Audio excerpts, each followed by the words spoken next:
ဆဲကျော်လာကြီးရဲ့ဥပဒေဓာတ်တွေကိုချိုးဖောက်ပြီး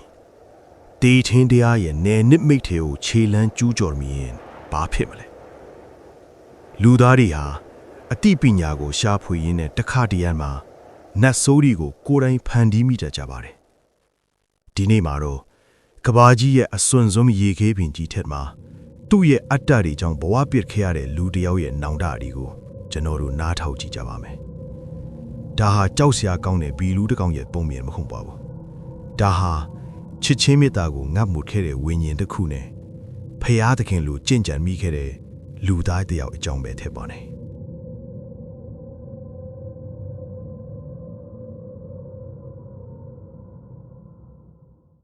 ဇလန်ရဲ့အစားကနှွေးထွေးခဲ့တင်ပါတယ်ဒါပေမဲ့ Victor Frankenstein ရဲ့ကဘာငယ်လေးကတော့ငယ်စဉ်ကတည်းကတေမင်းရဲ့အရေးအောက်မှာရှိနေခဲ့တယ်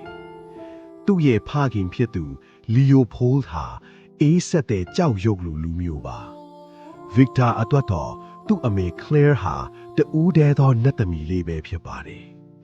ဒါပေမဲ့ကံကြမ္မာဟာတိတ်ကိုရက်ဆက်ပါတယ်သူ့ညီလေး William ကိုမွေးဖွားချိန်မှာပဲ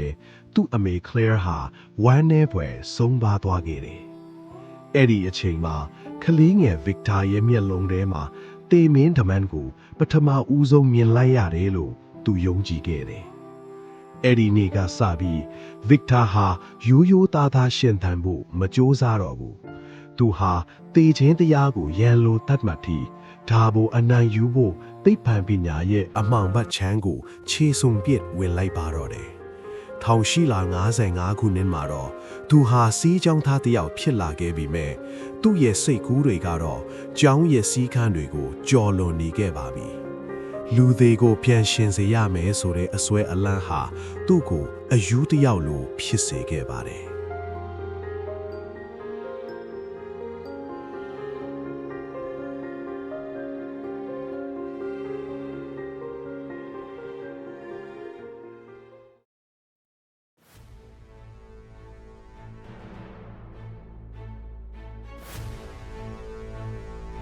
လူလောကမှာအတ္တချင်းတူတဲ့သူတွေဟာစုံတွေ့တတ်ကြပါတယ်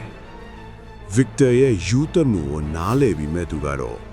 လက်နက်ပွဲစား Heinrich Harlander မှာ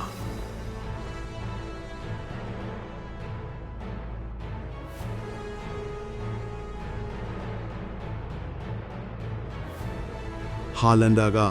Victor ကိုအမောင်တူရကတက်ခွဲခင်းတစ်ခုပေးခဲ့တယ်။ Victor ဟာအဲ့ဒီမျိုးစင်ထဲမှာအလောင်းတွေကိုစုဆောင်းတယ်အသားတွေကိုတစ်ဆက်စီပြန်ချုပ်တယ်သွေးကြောတွေထဲမှာလျှက်စစ်စီးကြောင်းတွေစီးစင်းမှုပြင်ဆင်တယ်ဒီနေရာမှာမေးစရာရှိလာတာက Victor ဖန်တီးနေတာအသက်တစ်ခုလားဒါမှမဟုတ်အိမ်မက်ဆိုးတစ်ခုလားဆိုတာပါပဲ Harlander ဟာ syphilis ယောဂနဲ့တည်တော့မယ့်အချိန်မှာသူ့အုံနောက်ကိုအဲ့ဒီခန္ဓာကိုယ်ထဲထည့်ပေးဖို့ Victor ကိုဖိအားပေးခဲ့တယ်။ဒါပေမဲ့ Victor ကညှင်းဆန်ခဲ့ပါတယ်။သူတို့နှစ်ဦးယုံရင်းဆန်ခတ်ဖြစ်ရင် Harlander ဟာမျိုးစင်ပေါ်ကပြုတ်ကျပြီးတေဆုံးသွားခဲ့ပါတယ်။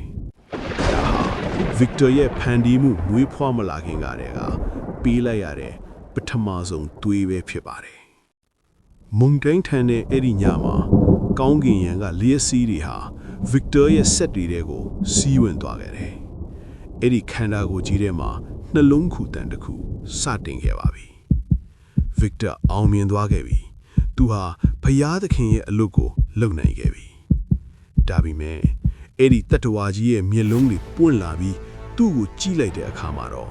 Victor ဟာအောင်မြင်မှုရဲ့အရာကိုမခံစားတော့ဘူး။သူမြင်လိုက်ရတာကပြီးပြည့်စုံတဲ့လူသားမဟုတ်ပဲချုပ်ရိုးတွေနဲ့အယုတ်ဆိုးလွန်းတဲ့ဘီလူတစ်ကောင်ထင်နေတာပါ Victor ဟာကြောက်လန့်တကြားနဲ့သူ့ဖန်တီးမှုကိုစွန့်ပစ်ပြီးမျိုးစင်ကိုမီးရှို့ခဲ့တယ်အဲ့ဒီမီးတောက်တွေထဲမှာသူကိုယ်တိုင်လည်းခြေတစ်ဖက်ဆုံးရှုံးခဲ့ရတယ်ဒါပေမဲ့သူမသိခဲ့တာကအဲ့ဒီတတ္တဝါကြီးဟာမီးထဲမှာမတည်ခဲ့ဘူးဆိုတာပါပဲမီးလောင်နေတဲ့မျိုးစင်တွေကထွက်ပြေးသွားတဲ့အဲ့ဒီတတ္တဝါကြီးဟာကဘာပေါ်မှာအထီးဆုံးသောဝိညာဉ်တစ်ခုဖြစ်လာပါတော့တယ်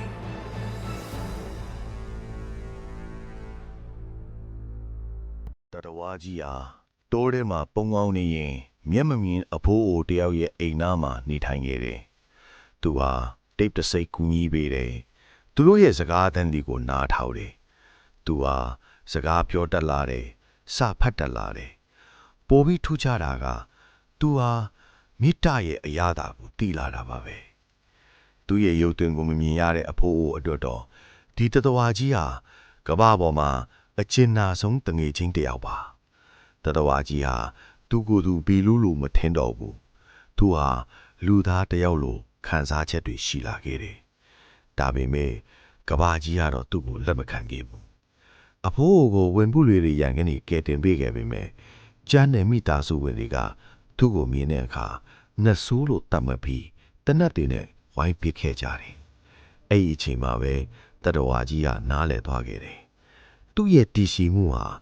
အမှားတစ်ခုဖြစ်ကြောင်းသူ့ရဲ့ဖန်တီးရှင်ဟာသူ့ကိုငရဲထဲမှာဖြစ်သွားခဲ့ကြောင်းသူသိသွားပါတော့တယ်တတဝါကြီးဟာဗစ်တာစီပြန်လာခဲ့တယ်သူကကလဲစားချေဖို့တပတ်မဟုတ်ပဲအဖေါ်တရားကိုပဲတောင်းဆိုခဲ့တာပါကျွန်တော်လိုပဲရုပ်ဆိုးတဲ့သူကျွန်တော်ကိုချစ်မဲ့သူတယောက်ဖန်တီးပေးပါတဲ့ဒါပေမဲ့ဗစ်တာကထပ်ပြီးငြင်းဆန်ခဲ့ပါတယ်အဲ့ဒီနောက်မှာတော့ဇလန်ဟာသွေးမြေကြမှုတွေနဲ့ပြည့်နှက်သွားပါတော့တယ်ဗစ်တာကတရဝါကြီးကိုပြတ်တက်ဖို့ကြိုးစားရင်းနဲ့ကြားထဲကဝင်တားတဲ့ Elizabeth ကိုမှားယွင်းပြတ်တက်မိလိုက်တယ်သူညီ William လည်းတည်ဆုံးသွားခဲ့ရတယ်အရာအားလုံးဟာ Victor ရဲ့လက်ထဲမှာပဲပြာကျသွားခဲ့ပါပြီVictor ဟာတရဝါကြီးနောက်ကိုမြောက်ဝင်ရိုးစွန်းအထိလိုက်လာတာဟာသူ့တဲ့အတိတ်ကို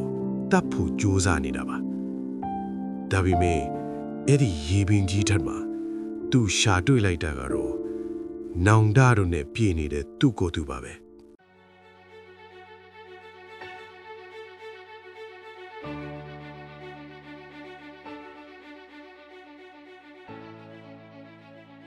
ဇလန်ရဲ့အဆုံးသတ်မှာဖန်တီးရှင်နဲ့ဖန်တီးခါဟာ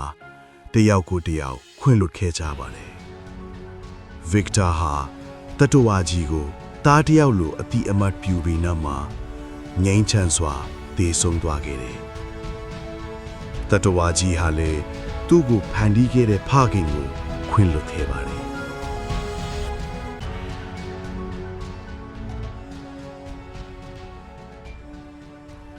သူဟာလူသားတွေကိုအိမ်ပြန်လန်းပြသပေးခဲ့ပြီးသူကိုယ်တိုင်ကတော့ဒီရေခဲပြင်ကြီးထဲမှာပဲကြံ့ရစ်ခဲ့ပါတယ်နေထွက်လာတာကိုကြည့်ရင်မဲ့ရည်ကျနေတဲ့သတ္တဝါကြီးရဲ့ပုံရိပ်ဟာကျွန်တော်တို့လူသားတွေရဲ့ရက်ဆက်မှုနဲ့သိပ္ပံပညာရဲ့အကန့်အသတ်တွေကိုသက်သေပြနေသလိုပါပဲကျွန်တော်တို့အားလုံးရဲ့ယင်ထဲမှာလေတခါတည်းမှာ Frankenstein လိုအတ္တသည်ရှိနေသလိုသူ့ရဲ့တတ္တဝါကြီးလိုပဲ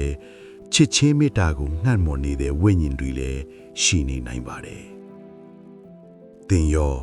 ဒီဇလန်ရဲ့အဆုံးသတ်မှာဘယ်သူဘက်ကရပ်တည်မလဲ။ဒီဇလန်ရဲ့အမောင်တူးထဲမှာကျွန်တော်တို့နဲ့အတူအဆုံးထိလိုက်ပါခဲ့ပြီလို့ကျေးဇူးတင်ပါတယ်။ Frankenstein ရဲ့ဒီပုံပြင်သစ်ကတင့်နှလုံးသားကိုတစ်ခုခုရိုက်ခတ်သွားနေဆိုရင်ဒါမှမဟုတ်တကယ် monster ကဘယ်သူလဲဆိုတာကိုသင်တွေးတောနေမိရင်ဒီဗီဒီယိုလေးကို like လုပ်ပေးခဲ့ဖို့တောင်းဆိုချင်ပါတယ်ကျွန်တော်တို့ဒီအမှုပညာခရီးစဉ်မှာအမြဲတမ်းအတူတူရှိနေဖို့ subscribe နေထားပြီးခေါင်းလောင်းလေးကိုလည်းဖွင့်ထားပေးပါဦးနောက်ထပ်ယဉ်နှင်းစရာကောင်းတဲ့ရုပ်ရှင်ကဘာတွေစီမှာပြန်ဆုံကြမယ်အားလုံးပဲငြိမ်းချမ်းတဲ့ညလေးဖြစ်ပါစေ